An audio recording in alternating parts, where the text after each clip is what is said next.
Hello everyone. आज है 5 अक्टूबर और आज के इस वीडियो में हम 5 अक्टूबर से बनने वाले महत्वपूर्ण करंट अफेयर्स के बारे में चर्चा करने वाले हैं। दोस्तों, अगर आप हमारे चैनल पे नए हैं तो आप हमारे चैनल को सब्सक्राइब कर सकते हैं, जिससे कि लेटेस्ट वीडियो की अपडेट आपको मिलती रहे।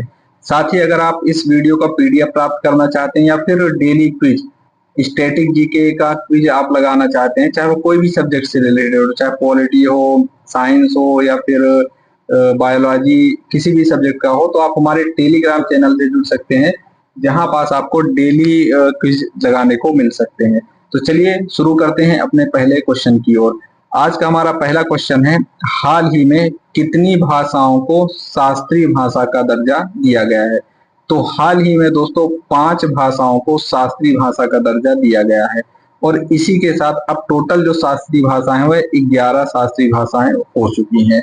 दोस्तों, अगर हम बात करें तो अभी हाल ही में केंद्रीय मंत्रिमंडल के द्वारा मराठी, पाली, प्राकृत, असमिया और बंगाली भाषा को शास्त्रीय भाषा के रूप में दर्जा दिया गया है। और अगर हम इस शास्त्रीय भाषा के बारे में बात करें तो शास्त्रीय भाषा का दर्जा उन भाषाओं को दिया जाता है जो कि सांस्कृतिक और अन्य महत्व की भाषाओं को फुलफिल करती हों। साथ ही साथ दोस्तों, अगर शास्त्रीय भाषाओं को महत्व देने की बात करें तो यह 2004 से शुरू हुआ था, जहां पर सर्वप्रथम तमिल भाषा को शास्त्रीय भाषा के रूप में चुना गया था और इसी जो भी अपनी भाषाएं हैं उन्हीं में से एक श्रेणी बनाई गई थी जिसे क्या बोला गया, शास्त्रीय भाषा का दर्जा दिया गया। और इसी के तहत 2004 से शास्त्रीय भाषाओं को एक अन्य भाषा के रूप में दर्जा दिया जाना शुरू हुआ था। दोस्तों, अगर बात करें तो इसे साहित्य अकादमी के द्वारा कोऑपरेट किया जाता है और शास्त्रीय अकादमी के द्वारा, साहित्य अकादमी के द्वारा इसे संचालित किया जाता है और साहित्य अकादमी इसके लिए नोडल एजेंसी के रूप में नियुक्त है। अब यह किसके अंतर्गत आता है? संस्कृति मंत्रालय के अंतर्गत। दोस्तों, इसी के अंतर एक भाषा विशेषज्ञ समिति बनाई जाती है। यही भाषा विशेषज्ञ समिति डिसाइड करती है कि किन भाषाओं को शास्त्रीय भाषा का दर्जा दिया जाना चाहिए या फिर नहीं। 2004 में सबसे पहले तमिल भाषा को शास्त्रीय भाषा का दर्जा दिया गया था और अभी हाल ही में मराठी, पाली, प्राकृत, असमिया और बंगाली, इन 5 भाषाओं को शास्त्रीय भाषा का दर्जा दिया गया है। हमारा अगला क्वेश्चन है, हाल ही में सशस्त्र बल चिकित्सा सेवा के महानिदेशक के रूप में किसे नियुक्त किया गया है? तो हाल ही में आरती सरीन को सशस्त्र बल चिकित्सा सेवा के महानिदेशक के रूप में नियुक्त किया गया है और सशस्त्र बल चिकित्सा सेवा पर महानिदेशक के पद पर बैठने वाली यह पहली महिला अधिकारी बन चुकी है। अगर हम बात करें आरती सरीन के बारे में तो इसके पहले भी यह नौसेना, वायुसेना और सशस्त्र बल चिकित्सा महाविद्यालय पर कार्य कर चुकी हैं। हमारा अगला क्वेश्चन है, हाल ही में भारत के प्रधानमंत्री ने किस राज्य में धरती आबा जनजाति ग्राम उत्कर्ष अभियान की शुरुआत की है? तो हाल ही में दोस्तों झारखंड में पीएम मोदी के द्वारा धरती आबा जनजाति ग्राम उत्कर्ष योजना का शुभारंभ किया गया है। इस योजना का प्रमुख उद्देश्य है कि जो भी जनजाति लोग हैं, विशेष करके जो कमजोर या आदिवासी वर्ग समूह है, उन लोगों का उत्थान करना है और इसके लिए उन्हें विभिन्न प्रकार की योजनाएं या विभिन्न प्रकार की सहायता दी जानी है। ऐसे जनजातीय क्षेत्र व समुदायों का समग्र और सतत विकास सुनिश्चित किया जाना इस योजना के अंतर्गत शामिल है। अगर बात करें दोस्तों इस योजना का उद्देश्य क्या है, तो इस योजना का उद्देश्य है कि ऐसे क्षेत्र जहां पास आदिवासी परिवार रह रहे हैं, उन क्षेत्रों में पर्यटन को अगर हमें बढ़ावा देना है तो जो भी आदिवासी हैं उन्हें कुछ सहायता राशि दी जाए, लगभग 5 लाख रुपए तक की, ताकि वह अपने घर में होम स्टे जैसी सुविधाओं को चालू कर सकें और जैसे ही लोग आएंगे उनके घरों पे रहेंगे तो उन्हें इकोनॉमिकली क्या होगी, मदद होगी। उससे देश का भी भविष्य हो जाएगा और आदिवासी समुदाय के लोगों का भी रोजी रोटी या फिर उन्हें इकोनॉमिकली सपोर्ट मिल जाएगा। साथ ही साथ क्योंकि आदिवासी लोग कृषि पद्धतियों में उतना निपुण नहीं है तो उन्हें कृषि पद्धतियों का प्रशिक्षण देना, इसके अलावा अन्य सपोर्ट या फिर अन्य सहायता के तौर पर जो भी जनजाति परिवार हैं उन्हें 20 लाख पक्के घर का निर्माण करना, जनजातीय बहुल गांवों को सड़कों से जोड़ना और पानी के लिए पाइपलाइन प्रत्येक गांव में बिछाना, ये सब चीजें शामिल हैं। हमारा अगला क्वेश्चन है, किस संस्थान ने भविष्य की महामारी की तैयारी और आपातकालीन प्रक्रिया कार्रवाई के लिए एक रूपरेखा शीर्षक की एक रिपोर्ट प्रस्तुत की है। तो हाल ही में नीति आयोग के द्वारा यह रिपोर्ट प्रस्तुत की गई है। इस रिपोर्ट को प्रस्तुत करने का जो मुख्य उद्देश्य है वह है कि जो भी महामारी हमारी आने वाली है या फिर आपातकाल या फिर जो भी क्राइसिस आने वाले हैं उससे निपटने के लिए हम पहले से एक प्रिकॉशंस रख सकते हैं या पहले से हम एक तैयारी बना करके रखें। इसके लिए एक विशेषज्ञ समूह रिपोर्ट विशेषज्ञ बनाए जाएंगे और उन्हीं की निगरानी में इन सुविधाओं को चालू किया जाएगा। इसके अलावा इसके हेतु 100 दिवसीय एक कार्यक्रम भी चालू किया जाएगा जिसमें लोगों को महामारी, आपातकालीन या अन्य स्वास्थ्य स्थितियों से निपटने के लिए क्या बताया जाएगा, उन्हें ट्रेनिंग या फिर प्रशिक्षण दिया जाएगा, जिससे कि भविष्य में अगर कोई भी प्रकोप या कोई भी आपदा आए तो उससे बेहतर ढंग से निपट सकें।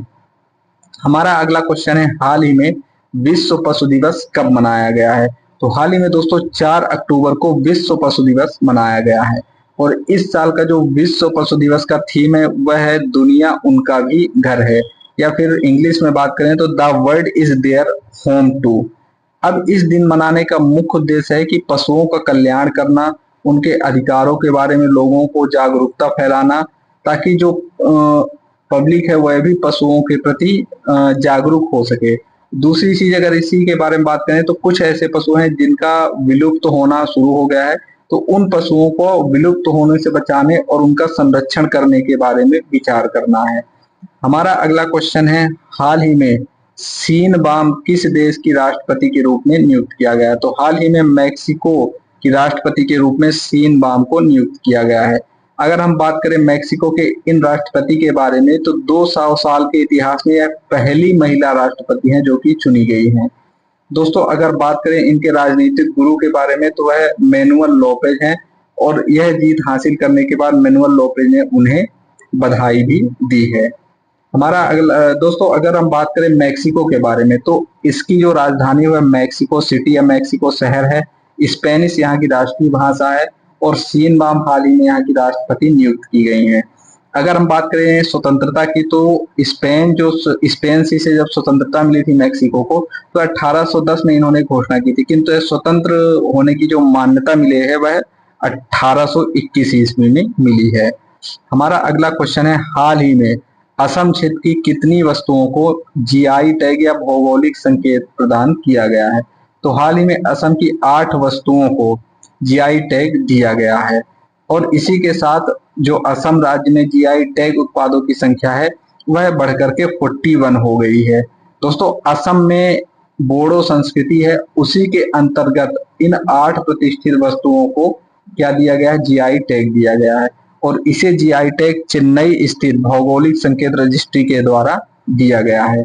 ये 8 वस्तुएं हैं या फिर 8 जो प्रतिष्ठित वस्तुएं हैं वह हैं, इनमें से 3 चावल से बनी बियर हैं, 4 खाद्य उत्पाद हैं और कुछ पारंपरिक वस्त्र हैं एक, जिन्हें जीआई टैग के रूप में दिया गया है, नियुक्ति या जीआई टैग दिया गया है।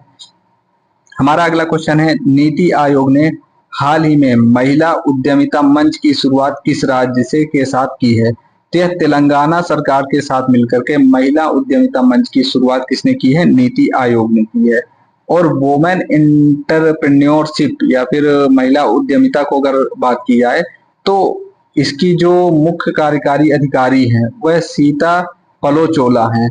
उन्होंने भी इस मीटिंग में उपस्थित रहा और महिलाओं के सशक्तिकरण के लिए इस योजना को आगे बढ़ाने के लिए बात की है।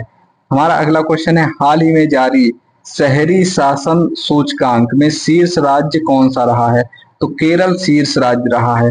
वहीं अगर लोवेस्ट राज्य की बात करें तो वह नागालैंड था। यह रिपोर्ट किसके द्वारा प्रस्तुत की गई है? तो मुंबई में एक प्रजा फाउंडेशन है जिसके द्वारा शहरी शासन सूचकांक रिपोर्ट प्रस्तुत की गई है। और यह डेटा कहाँ से लिया गया है? तो यह डेटा जो सूचकांक में डेटा प्रस्तुत किया गया वह केंद्रीय आवास एवं शहरी मामलों के मंत्रालय के तहत लिया गया है और उसी के सहयोग से प्रजा फाउंडेशन ने यह रिपोर्ट प्रस्तुत की है। अगर बात करें टॉप 5 राज्यों की तो केरल, उड़ीसा, महाराष्ट्र और छत्तीसगढ़ मध्य प्रदेश है।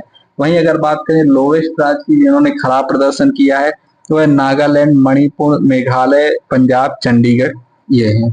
हमारा अगला क्वेश्चन है, हाल ही में पीएम मोदी ने क्रिएट इन इंडिया चैलेंज पहल को लॉन्च किया है, यह किस मंत्रालय के अंतर्गत आती है? तो यह सूचना एवं प्रसारण मंत्रालय के अंतर्गत आती है।